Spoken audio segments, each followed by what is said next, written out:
Hey everybody, I'm Robert Donovan. Welcome to this episode of Rants, Screeds, and Random Thoughts.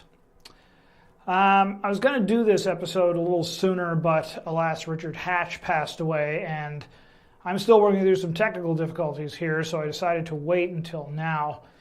My condolences to Richard Hatch, his family, and all who knew him. I came of age watching Captain Apollo and Starbuck's adventures on the old Battlestar Galactica. I really liked him as Tom Zarek in the new Battlestar Galactica, and I thought he did superb work as General Karn in Prelude to Axanar, which brings me to the subject of this episode, the Axanar lawsuit. Well, it has been settled, which is good news, but like any settlement, there's good and bad in it for both sides. The big one for the fans, we will get an Axanar film, which is good. It's limited to 2 15-minute episodes, but can use professional actors, and donors will get their crowdfunding perks. Now, as a donor, I never cared much about the perks myself. I donated because I wanted to see some great Star Trek. I didn't donate that much, though. Those who donated more, I get why you might feel differently about that particular point. Alec Peters does avoid getting hit with millions in infringement claims, having only to admit that he exceeded boundaries rather than to willful infringement.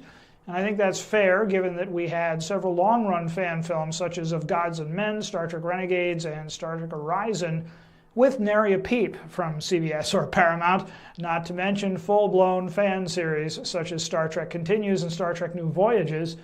It was just Axanar they decided to lower the boom on. Well, case is over, water under the bridge, time to move on. Jonathan Lane has all the details for those who are interested, and some great interviews with Alec Peters and also his attorney, Aaron Ranahan. He did an interview with her on his Fan Film Factor blog. Link to that below if you're interested again. Which leaves the question of where do we go from here in light of the above, and with regard to the new Star Trek Discovery series on CBS All Access.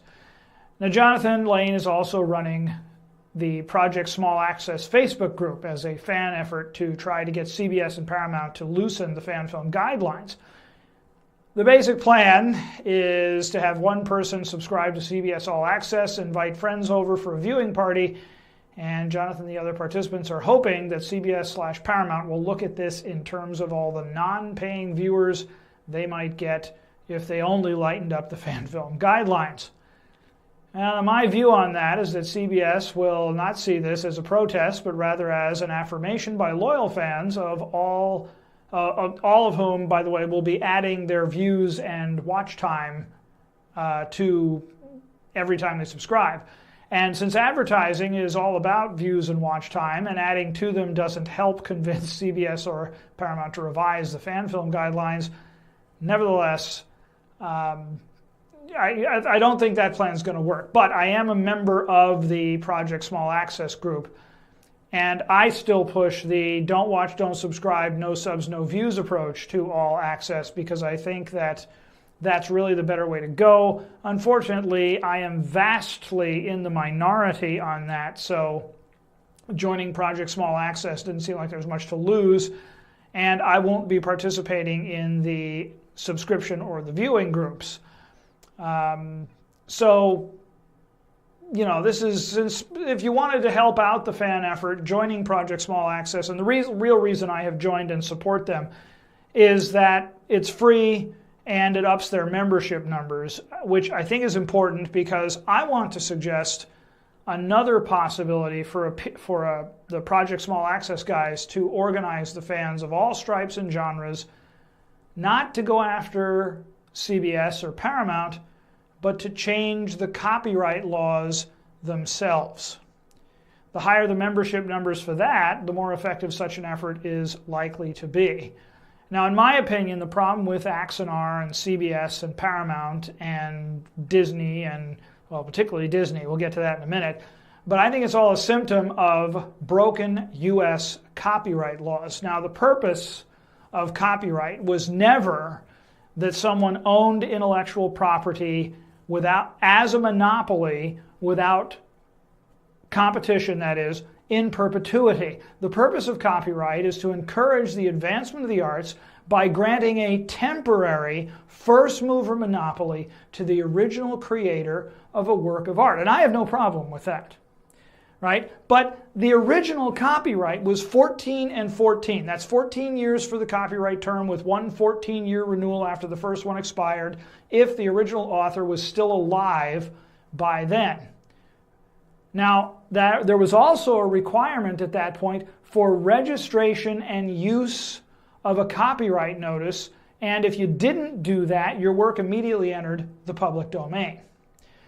Now, in 1831, the registration and copyright notice requirements were still kept, and the term of copyright was lengthened to 28 for the first and then a 14-year renewal, so 28 and 14, and then again in 1909 to 28 and 28.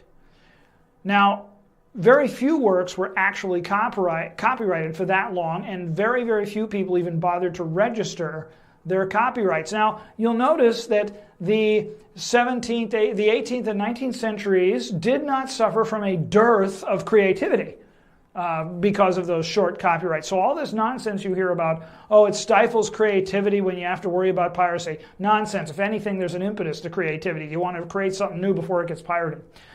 And it's the difference, though. The difference is the mentality. It's the difference between a compete and create mentality rather than a protect and hoard mentality, which is what the current copyright laws do. Current copyright laws owe their existence primarily to one thing, and that's that Disney doesn't want to let Mickey Mouse go into the public domain. In 1928, when Disney first produced Steamboat Willie, their first Mickey Mouse film, Mickey had copyright protection until 1984 under the 1909 scheme. And as Mickey got close to public domain, Disney began lobbying Congress to lengthen the copyright laws. And in 1976, Congress extended copyright to life of the individual author plus 50 years and all existing works to 75 years. That put Mickey safely out of reach until 2003. And in 1998, Congress passed the Sonny Bono Act and said, we got you, babe. No, they didn't actually, but it lengthened copyright to the life of the author plus 70 years for individuals, and for corporate works, 95 years from the date of first publication or 120 years from the year of creation, whichever expired first.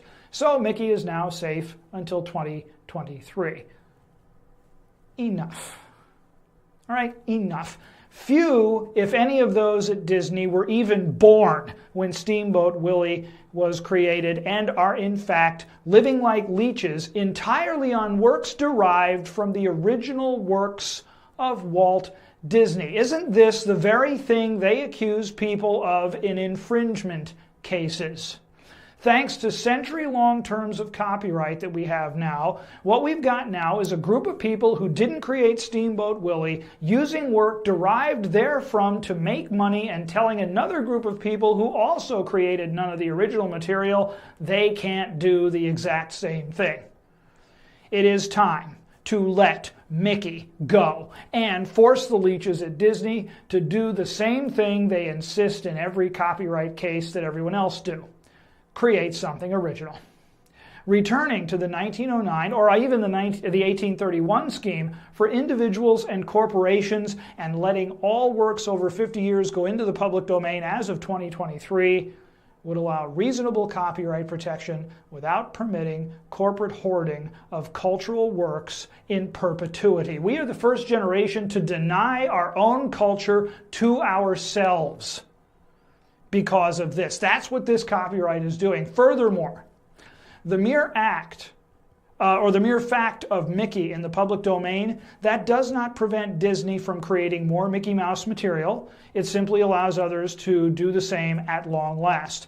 Now, personally, I would actually propose a copyright of 14 years with up to 4 renewals with a requirement to create new derivative material in order to renew and prevent the works from going into the public domain.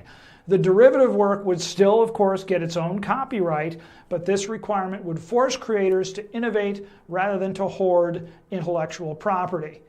Love to hear your thoughts in the comments below. I'm sure they will be very loud. Thanks for watching, and may the balance of your day be awesome.